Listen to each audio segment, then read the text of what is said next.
What's up, guys? How are you doing? Welcome and welcome back to my YouTube channel. My name is Helen Nganga. Yes, today I came across something and I asked myself, what do I really have a responsibility towards? I don't know whether I don't know what is exactly my responsibility towards my father-in-law, financially, that is, my mother-in-law, apart from maybe buying a shirt and gifting him maybe a trouser, maybe a sweater, maybe a shopping, maybe a pocket money. What else? So I came across someone who is complaining about she's really not complaining but asking for an advice. She got married. She's the only girl, she's the only kid, and she got married to her husband somewhere. And this husband, because the mother of this lady is a single mother and she had only this kid, he took up the responsibility of sending the mother-in-law some, let's approximately, let's say 30,000 shillings, Kenyan shillings we are talking about. She's not a Kenyan, so approximately 30,000 per month. Every first of every month, that man, the husband of this lady, has to send the mother-in-law 30,000 Kenyan shillings every first of every month, and they have been married for 5 years. So you can imagine how much money that man has spent on the mother-in-law.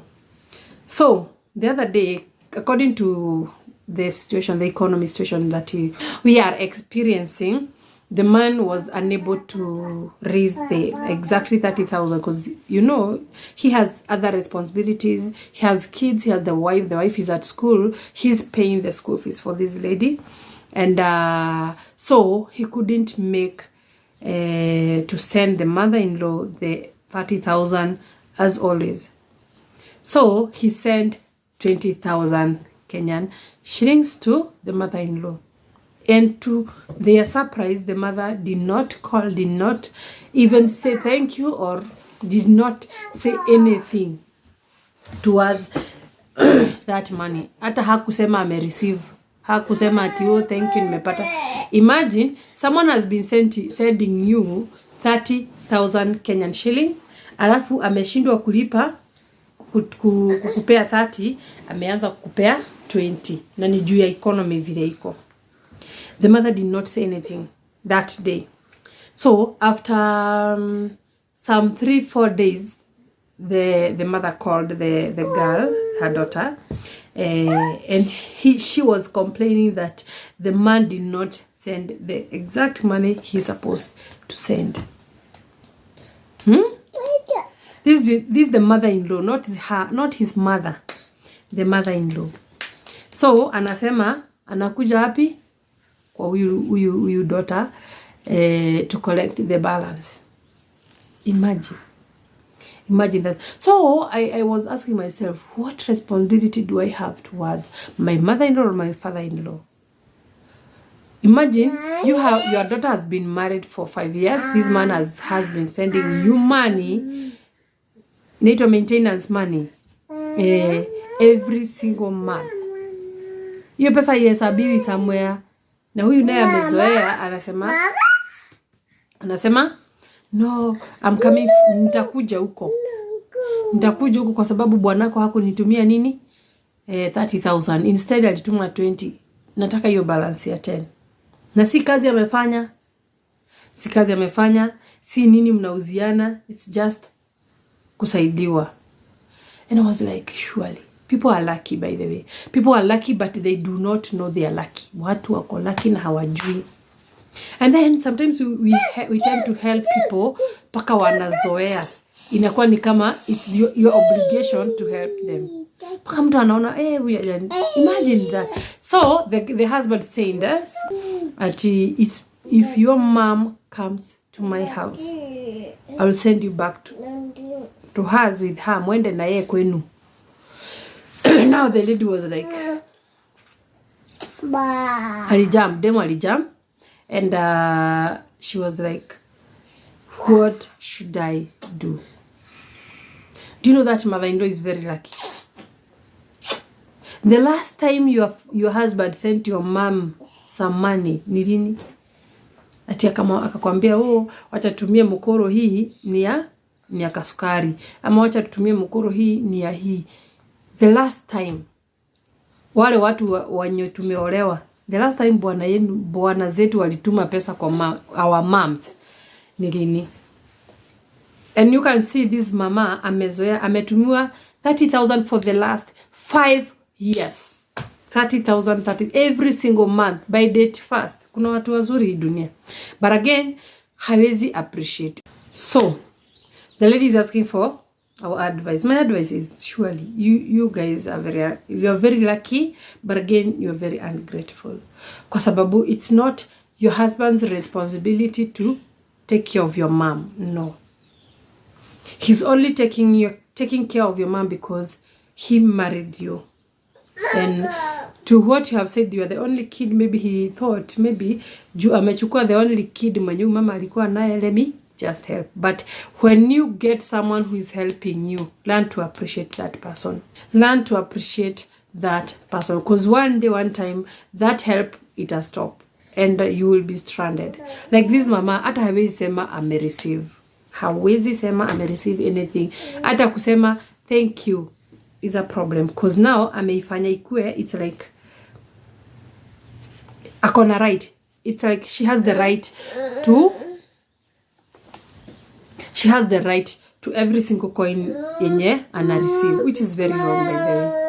Most of us, the moment wamepeleka mahari, that is it.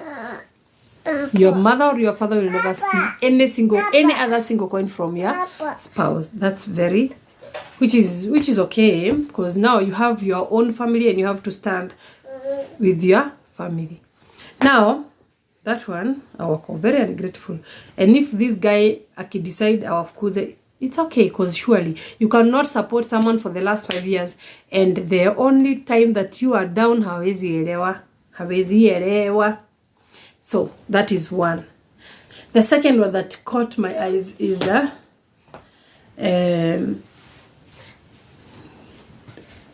it's from a married woman. She's asking they have been married for some years with the husband, and you know that husband has a mother, right? Now the guy is the breadwinner, ndiye alikuwa the firstborn, so lazima anasaidia nini mamake. So this guy amepata do, he has some cash, and they sat down and the guy told the wife that instead of us building our own house, I want to first of all build a house for my mom. That was the guy's idea. So the wife is so mad at the husband kwa sababu amechoose kujengea mama yake kwanza. So the lady is like, why kwa nini huyu mzee asijenge yetu kwanza? Imagine how selfish could you be? Imagine this mother amezaa huyo kijana, amemlea, amekuoa, so wewe ndiye intruder. Definitely your mother will never be replaced. So if I were you, I would support him in building his mother's house. Imagine you are in a situation where the husband hapa anasaidia the mother-in-law, na the other husband is helping his own mother. So these guys are in two different situations. Helping the mother-in-law, who is very ungrateful, and again building your mom's house because she's renting, and your wife is against that. On the other hand, you're helping your mother-in-law, who is very ungrateful because you're used to sending her some amount, and now the economy, unakosa pesa, unatuma less. She's on her way to come and collect the balance. Not the balance that ulikopa ama you owe her anything, no. Ni pesa ulijitolea we mwenyewe kusaidia. So those two circumstances zilinifanya nikasikia I don't know exactly what is my responsibility towards my mom-in-law or my father-in-law. Do I have any responsibility? Yes, I do. But if at all we are struggling, let me say maybe we are struggling. We are a young couple, but we are struggling. That one, I guess, a parent must understand or have to understand that we are starting our own family and we have to grow ourselves. But again, if at all we have surplus and maybe want to build our own home, we cannot build a home, na ikue home, while our parents out there are struggling. Yes, you have to have your own home or you build your mansion, but you cannot build a mansion and live peacefully while your mother is renting somewhere, suffering somewhere, and hapo ndio watu utupa mbao. Unaenda, your mom anagongewa mlango and you're comfortable. So these two men are suffering. Boy child hapo amekaliwa, lakini what do you do? If you have to help your mom, please help her. Because your mom is your mom and your mom will never be replaced. But your mother-in-law, yes, if you can, if you are able to. But it's not your obligation to take care of your mother-in-law. The moment you, especially when you're struggling financially, you're not supposed to have that obligation that, oh, I have to send. No. You cannot die trying to help someone because you married her daughter. Especially now, since you said that you are educating the lady, your wife now, and again, you have bills to pay and your mother on top, your mother-in-law on top. That's why unapata watu wameanza kuwa wagonjwa au pressure zinapanda because you are straining so much to help someone who is very ungrateful and who will forget you the moment you disappear or the moment you die or the moment she gets another option. So as much as we are helping our parents, as much as you have that obligations to help our parents, we should also take care of ourselves. Your mother-in-law, you have to help her where you can, and not always. Your mother is your responsibility because you cannot replace that mother. But do not kill yourself helping your mom. Maybe you don't have enough money to build her a house, do not kill yourself. But if at all you have that money and you are opting which one to start, please start with your mother's house because you'll have peace. You'll have peace knowing that I can go somewhere that I can call home. Hakuna kitu ya maana hii dunia kama kujua nikishika hii njia hivi nitaelekea home. Because unaweza nunue na huyu mwanamke and you separate and you marry another one or you die. And you chose to prioritize your marriage against your mom. So mi naona afadhali ujengea your mom because you can go to her home and claim hapa ni kwetu mimi na mamangu. While your mom is happy, you will be happy. Are we together? That's me. Again, sometimes you have to appreciate our men's effort.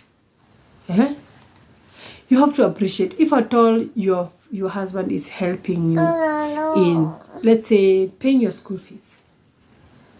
Very few can do that, by the way. Very few. So if at all your husband is supporting your education, please be grateful. If at all he's sending something to your mom, his mother-in-law, learn to appreciate that because there are people who die without even getting anything from their parents, anything from their kids, that is. Not at inherit, what do you call it? Dowry, hakuna. hata help hivi kuna. And now you have someone who paid your bride price, who paid your dowry, and again he's still supporting your mother or your father. You should be very grateful, by the way, because now if at all someone is sacrificing that much to make your mom happy, imagine what he can do for you. So let's learn to be appreciative, to appreciate people who do some good things to us. Because boy, the moment that man will withdraw from helping these two women, now they will learn that that person was important. Huyu mtu kumbe alikuwa anatusaidia. So if you know what your responsibility, what are your responsibility towards your parents, especially the in-laws, please comment down here, because this one was a challenge. What your responsibility towards your mother-in-law, your father-in-law? Do we really have that responsibility after especially men? After marrying their daughters, do you still have do you still have to carry all their baggages just because you married their daughters? And as a mother-in-law, am I appreciative? Do I really deserve that I'm receiving from the son-in-law? What am I supposed to do when this son-in-law fails to support, as always? Anyway, story for another day. So guys, that is what caught my eyes, and I was like, why? There are some things that are very, very, very difficult to deal with, and sometimes you get married to families that we do not know well, or we do not know their behaviors or what they expect us to. Because hawezi kuambia direct. There are some men who are being tortured in the name of marrying from a certain families. Well, anyway, even women, you will find some women wameolewa. Maybe the woman is financially stable and the guy isn't. So the woman takes up the responsibility, and they will only love you because you are helping. The moment you will go down, my friend. But anyway, do your part. Help where you can, and everything tuiachie Mungu. So guys, that is it for today. Tuonaneni next video, and God bless you. Bye.